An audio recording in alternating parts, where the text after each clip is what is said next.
علامہ ابن الجوزی صفت الصفہ میں ایک واقعہ نقل کرتے ہیں، یحییٰ ابن ایوب خراسان کے دروازے پر بیٹھ گئے. خراسان ایک شہر کا نام ہے، اور خراسان کا جو دروازہ ہے وہاں سے قبرستان لگا ہوا ہے. جیسے یہ شہر کا دروازہ ہے اور اندر قبرستان ہے، اور قبرستان کے پاس سے ایک روڈ گیا ہے. اس روڈ پر آنے جانے والا ہر آدمی دکھائی دیتا ہے، لیکن رات میں کوئی نہیں آتا. یحییٰ ابن ایوب کہتے ہیں میں خراسان کے دروازے پر بیٹھا ہوا تھا، اور خراسان کے دروازے کے پیچھے جو قبرستان تھا اس کی طرف نظر ڈال رہا تھا. رات میں اللہ والے نیک لوگ دیکھیے کیسے تقوی، ان کی زندگی میں کیسے پرہیزگاری آتی ہے.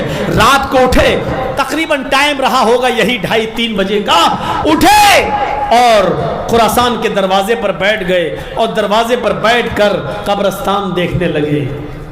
اتنا اندھیرا، اور وہاں دیکھتے دیکھتے سوچنے لگے ایک دن ہمیں بھی اس قبرستان میں آنا ہے، ایک دن ہمیں بھی اسی جگہ پر آنا ہے، ایک دن ہمیں بھی اسی جگہ پر دفن ہونا ہے. خراسان کے دروازے پر بیٹھے بیٹھے دیکھنے جا رہے تھے قبروں کا نظارہ.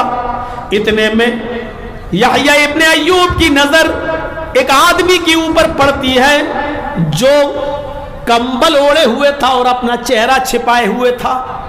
کمبل اوڑے ہوئے تھا، اپنا چہرہ چھپائے ہوئے تھا. وہ آیا، ایک ایک قبر کو دیکھتا جاتا اور پھر آگے بڑھ جاتا، پھر اس قبر کو دیکھتا اور آگے بڑھ جاتا. پھر وہ گیا اور ایک قبر کے پاس جا کر بیٹھ گیا. شاید وہ ٹوٹی ہوئی اور پھوٹی ہوئی قبر تھی.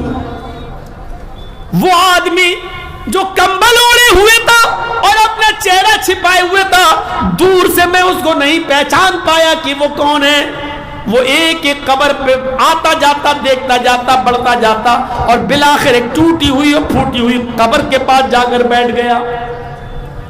اور وہاں جانے کے بعد پھوٹی ہوئی قبر میں پڑی ہوئی ہڈیوں کو دیکھنے لگا. یحییٰ ابن ایوب کہتے ہیں کہ میں پیچھے سے آیا اور میں نے اس کو پہچاننے کی کوشش کی. اس کے پیچھے میں کھڑا ہو گیا لیکن میں اس کو پہچان نہیں پایا. میں نے اس کے کمبل پر، اس کے کاندھے پر ایسے ہاتھ مارا. اس نے پیچھے مڑ کے دیکھا تو میں پہچان گیا یہ میرا دوست سعدون ہے. سعدون کی آنکھوں میں آنسو تھے اور وہ کمبل سے اپنے آنسوؤں کو پوچھتے جا رہے تھے، اور ٹوٹی اور پھوٹی ہوئی قبر میں پڑی ہوئی ہڈیوں کو دیکھ کر روتے جا رہے تھے. سعدون نے جب پیچھے مڑ کے مجھے دیکھا تو کہا یحییٰ تم یہاں کیا کر رہے ہو؟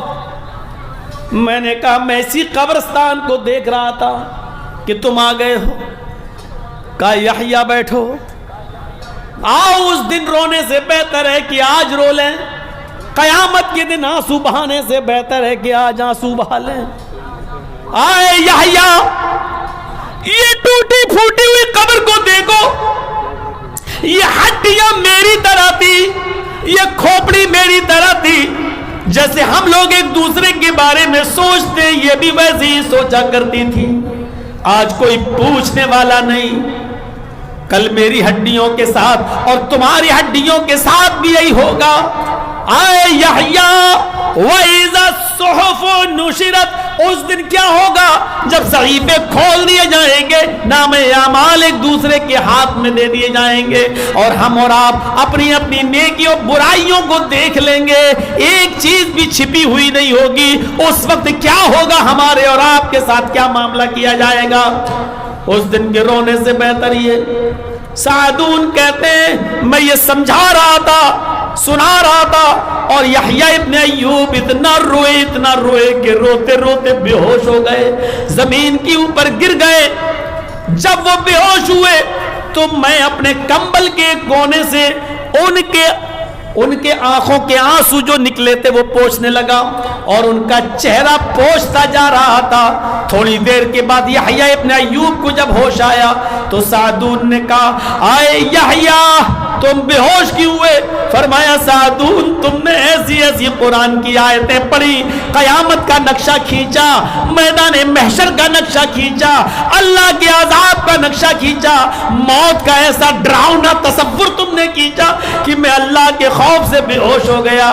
سعدون نے کہا اے یحییٰ، آج اگر اللہ کے خوف سے تم مر جاتے، تمہاری روح آج اگر قبض عنصری سے پرواز کر جاتی، اگر آج تمہارا انتقال ہو جاتا تو تم سے زیادہ خوش نصیب کوئی نہیں ہوتا۔ اے یحییٰ، اللہ کے خوف سے تمہیں موت کیوں نہیں آئی؟ اللہ کے ڈر سے تمہیں موت کیوں نہیں آئی؟ اے یحییٰ، اگر آج خوف خدا سے تم مر جاتے، تمہارا انتقال ہو جاتا تو تم سے زیادہ خوش نصیب آج کوئی نہیں ہوتا۔ میرے بھائیوں، یہ اللہ کے وہ نیک بندے تھے جو آدھی رات کے بعد اڑتے تھے تو قبرستان کی طرف نظریں ڈال کر قبروں کے نظاروں کو دیکھتے تھے اور وہاں کی ٹوٹی اور پھوٹی ہوئی ہڈیوں کو دیکھ کر اپنی موت کو یاد کیا کرتے تھے۔ تقویٰ ہے تو روح ہے، اور یہ روح ہے تو اسلام ہے، اور اگر یہ اسلام کے اندر سے روح نکال دی جائے، تقویٰ نکال دیا جائے تو سب بیکار ہے۔ میرے بھائیوں، کسی چیز کا پھر کوئی فائدہ نہیں ہے۔ 4:15 بج چکا ہے، کافی ہے اتنی باتیں ہمیں اور آپ کو اتنا سوچ کر اور یہاں سے اٹھنا ہے تو تقویٰ اپنے اندر پیدا کرنا ہے، ایسا تقویٰ کہ عبداللہ ابن عمر جب جنگل میں گئے تو دیکھتے ہیں کہ ایک بکری چرانے والا بکریاں چرا رہا ہے، اپنے ساتھیوں کے ساتھ دسترخوان پر بیٹھ گئے اور کہا اے چرواہے، کیا تو ایک بکری بیچے گا؟ بعنی شاتن، ایک بکری بیچ دے۔ اس نے کہا یہ بکری میری نہیں، میرے مالک کی ہے۔ کہا رے مالک سے کہہ دینا ایک بکری بھیڑیا کھا گیا ہے، میں کھال تجھے دے دوں گا، اس پر خون لگا کر لے جانا، اور اتنی بکریوں میں ایک آدھ بکری اگر غائب بھی ہو جائے تو مالک کچھ نہیں کہے گا، جنگلوں میں ایسا ہوتا رہتا ہے۔ اپنے مالک سے یہ کہہ دینا اور یہ بکری بیچو، میں ذبح کرتا ہوں، گوشت بناتا ہوں، آؤ تم بھی کھا لینا۔ کہا میں روزے سے ہوں۔ اس چرواہے نے کہا کہ میں روزے سے ہوں۔ کہا اتنی گرمی میں تم بکریاں بھی چرا رہے ہو، روزے سے بھی ہو؟ کہا کہ ہاں، میں اپنے مالک کی غلامی کرتا رہتا ہوں، اس لیے مجھے وقت نہیں ملتا عبادت کرنے کا، میرے مالک نے بکریاں دے کر مجھے بھیجا ہے تو میں سوچتا ہوں کہ نفلی روزے رکھ کر اللہ کو خوش کروں، اس لیے میں روزے سے ہوں۔ کافر تو بکری بیچ دے، میں اس کا سالن تیار کروں گا اور تمہیں بھی افطار کے لیے کچھ دے دوں گا۔ کہا یہ بکری میری نہیں، میں نہیں بیچ سکتا۔ ارے اپنے مالک سے کہہ دینا کہ ایک بکری بھیڑیا کھا گیا، بکری کی قیمت بھی میں تمہیں دے دوں گا اور افطار کرنے کے لیے گوشت بھی تمہیں دوں گا۔ اس نے دیکھتے ہی کہا اچھا میں اپنے مالک سے یہ کہہ دوں کہ ایک بکری بھیڑیا کھا گیا؟ کہاں فائن اللہ فائن اللہ فائن اللہ، اے مجھے یہ کہنے والے کہ اپنے مالک سے کہہ دینا کہ ایک بکری بھیڑیا کھا گیا، میں جانتا ہوں کہ میرا مالک کچھ نہیں کہے گا، وہ مجھ پہ بہت اعتبار کرتا ہے، لیکن پھر اللہ کہاں ہے؟ فائن اللہ، پھر اللہ کہاں ہے؟ یعنی میں اپنے مالک سے تو جھوٹ بول سکتا ہوں، لیکن قیامت کے دن میں اللہ کو کیا جواب دوں گا؟ میں اللہ کو کیا منہ دکھاؤں گا؟ اللہ کے سامنے جب میری جواب نہیں ہوگی تو میں کیا جواب دوں گا؟ اے میرے ساتھی، اے میرے دوست، ایسا نہیں ہو سکتا ہے، میں بھوکا رہنا گوارا کر لوں گا، نیت سے روزہ افطار کرنا گوارا کر لوں گا، ایک گھوٹ پانی پی کر رہ لوں گا، روزہ افطار کر لوں گا، لیکن یہ بکری بیچ کر اپنے مالک کو دھوکہ نہیں دوں گا، اس لیے کہ آج میں اپنے مالک سے تو جھوٹ بول سکتا ہوں لیکن قیامت کے دن اللہ سے جھوٹ نہیں بول سکتا۔ میرے پیارے ساتھیوں، یہ تقویٰ پیدا تھا ان کی زندگیوں میں، اس لیے اسلام زندہ تھا، کیونکہ اسلام کی روح تو تقویٰ ہی ہے۔ جب ان کے اندر یہ روح موجود تھی تو اسلام زندہ تھا، اور آج ہمارے اندر سے یہ روح نکل چکی ہے، اس لیے ہمارے اندر کا اسلام مر چکا ہے۔ اسلام نہیں مرا ہے، ہمارے اندر کا اسلام مر چکا ہے۔